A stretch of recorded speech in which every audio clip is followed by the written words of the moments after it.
Hey everyone, how's it going? I am back again. Long time no see. Last time I uploaded was on Saturday. And today is, what day is it today? Wednesday. I just remembered I needed to call someone and I forgot. Anyways, so today I have some barbecue chicken.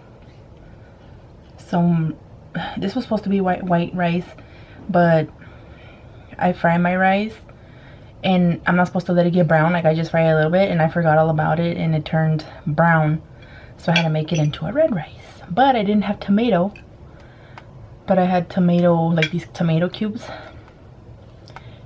It came out good anyway, so. But yeah. Then I have 2 pieces of corn right here. I just boiled in them some water with butter and salt. And gotta have the jalapenos. But you know what? I'm gonna dump that on there because it's taking up too much space. But yeah, guys, good thing I emptied that out. I haven't filmed any videos just because I don't know. I don't have an excuse. I just haven't filmed any.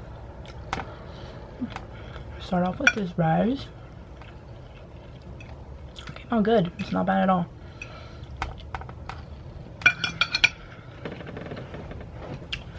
Usually when I make this, I have some like toasted bread, like some toast with butter.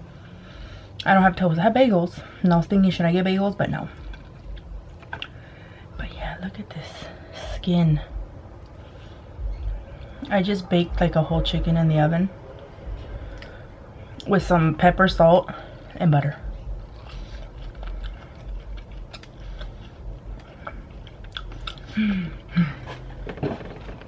Oh my god, it's so good. I don't like to exaggerate like on if food is good or something. If it's really good, I'll really let you know it's good. That chicken is good.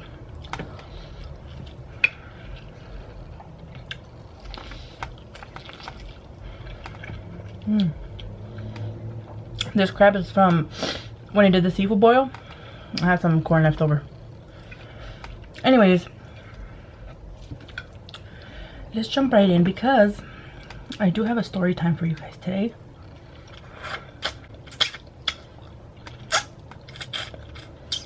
I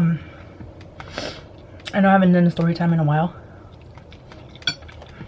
So I was like, today is the day. I know some of you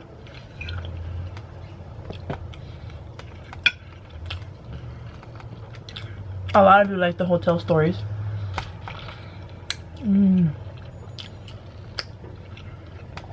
Dios mío santo. So good.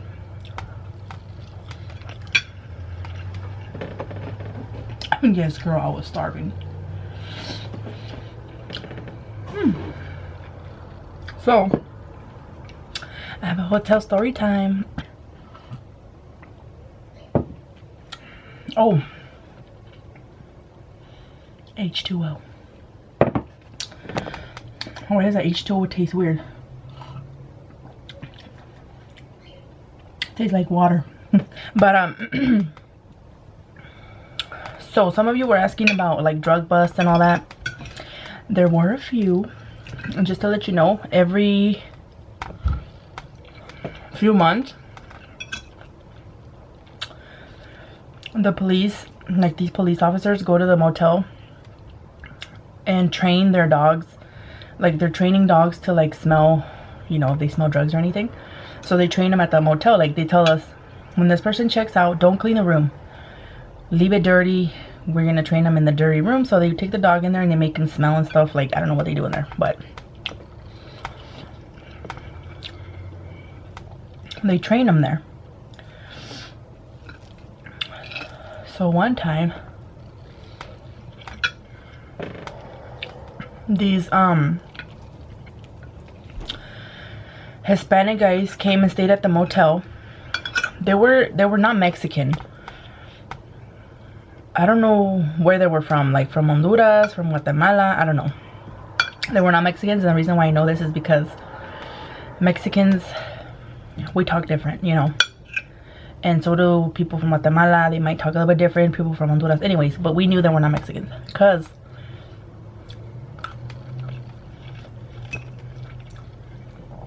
one of the guys was talking to like one of the housekeepers. I'm like, oh, you know, how long you been working here, stuff like that. And, you know, she told me, oh, they're from I don't know where, but they were not Mexican.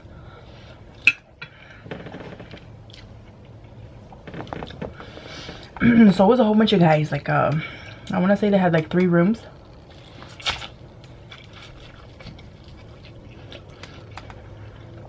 But these were very suspicious guys. I don't know if I mentioned on here before, but I used to be a housekeeper at the hotel. When I applied, I applied for housekeeper, but they put me both in the office and housekeeping. Anyways, I'm a housekeeper.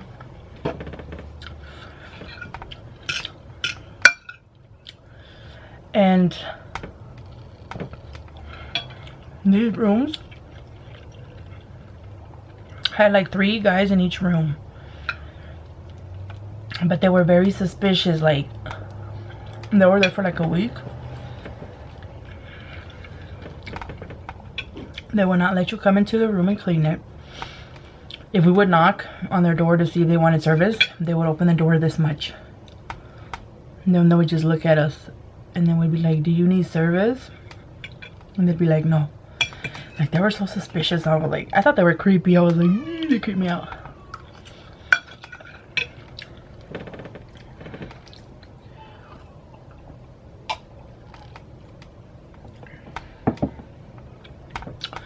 So then there was like some officers that came to the motel and told the manager that those guys in those rooms, like, you know, they come in, they ask for names. Do you guys have these people staying here or whatever? There's like suspicious activity. So anyways, they thought they were drug dealers.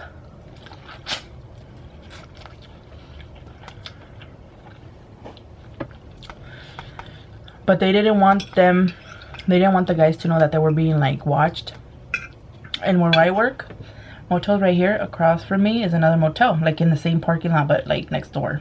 There's a gate and everything, but it's a fancier hotel. It's like 4 stories, I think, and you can see windows. You know, you can see the people in the rooms if they have the curtain open. You can see them.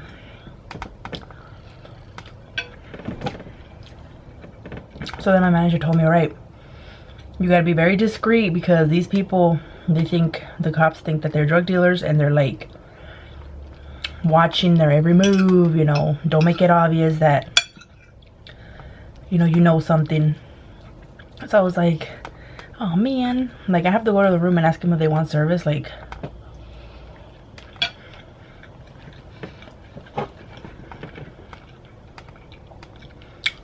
so anywho, in the hotel next door, there was like a undercover cop, or I don't know what you call him, sitting in the window recording those rooms. And I knew, they told me.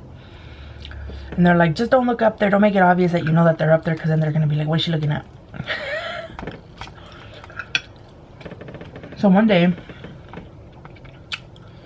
I could see the guy. Like, the room was dark, he had everything off, and I can kind of see the figure. Like, I already knew that he was there. It was really hard to see. It's not like you would go up like this and be like, hey, somebody's recording. Like, no, you really had to like look, and they'll be like, oh, okay.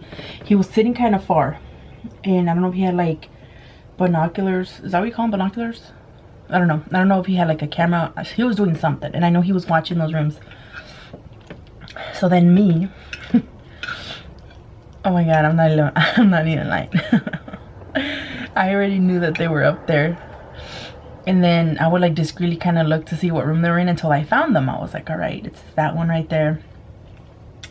They were like really high up. I think from the room where the guys were, they couldn't really see that high because the pool was in front. And you know, there's like the hallway on top. I don't know. But I could see the guy that was spying on them. So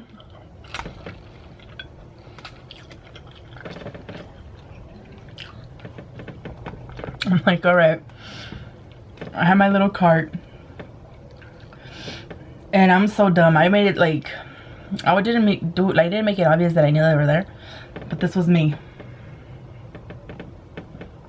And I'm like, I can like just like imagine the guy that was recording going like, don't look at me, don't look at me. He didn't tell me, but you know, it would have been funny if he would have been like, don't look at me, you know, stop looking at me. And I was like, so then I went and I went to the guy's room and I had to ask him if they wanted service that day.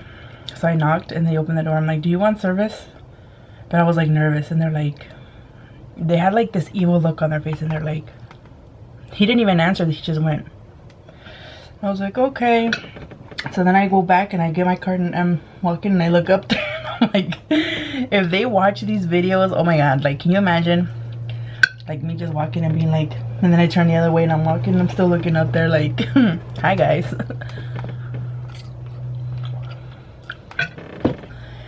After they left, the guys checked out. They didn't like go to the room or anything. They waited for them to check out.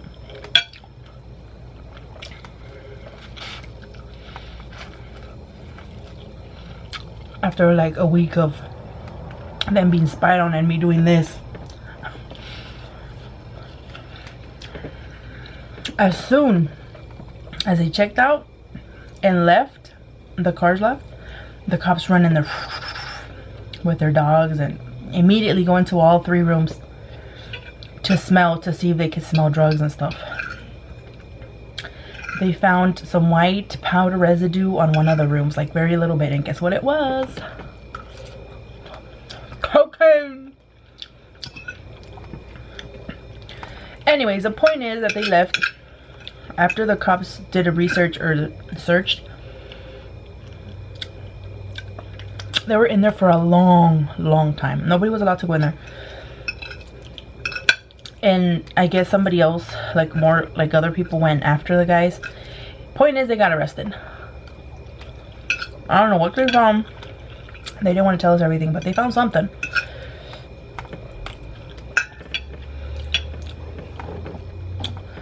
And they had to like clean some stuff in there. I don't know. I'm guessing drugs. And then the housekeepers were allowed to go in there and clean. But yeah, they were arrested. We saw them. Whenever somebody gets arrested at the motel, we always go to mugshots to see if we see them on there. And sure enough, Mr. was in there.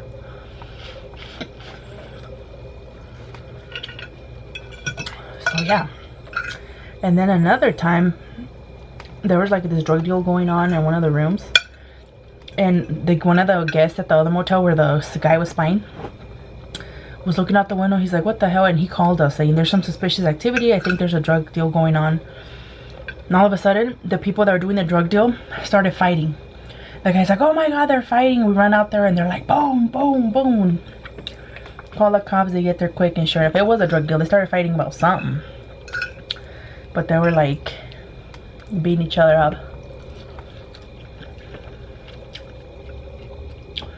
But we always get police officers in there going, you know, we're looking for these people. And then if they're there, we'll tell them where they are. Because to the police officers, we are allowed to tell them rooms and stuff.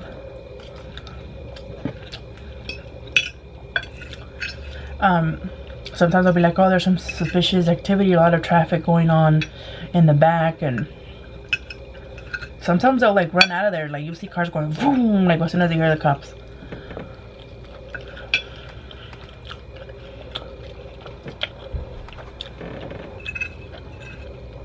But yeah,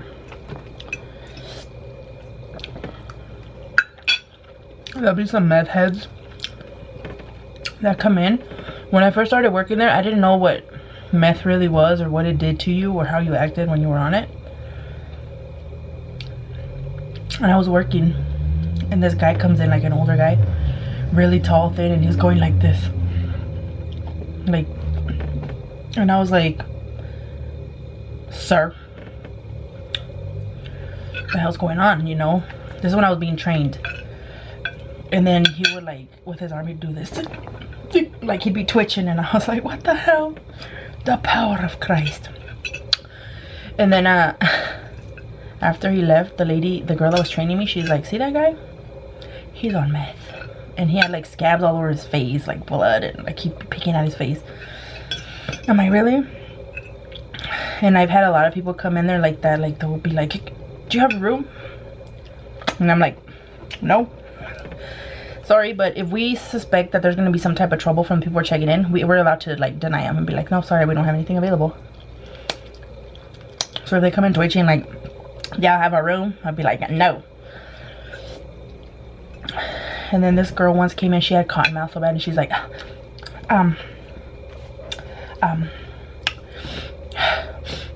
okay, do you have a room? And I was like, no, I'm sorry. And then she's like, oh. She kept doing this because her mouth was like so. And she's like, oh, what am I gonna do now? Like, I don't know.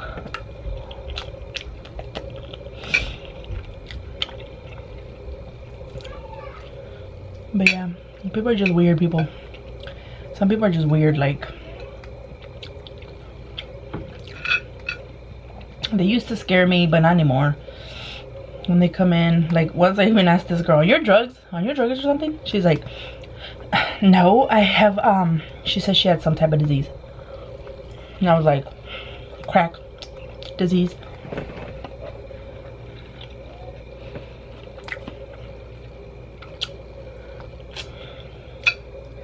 That's my life, guys. So now when I'm like driving or something, I see somebody like acting all weird, I usually can tell if they're on drugs, and I'll tell my husband, look, that person's on drugs. And he'll be like, really?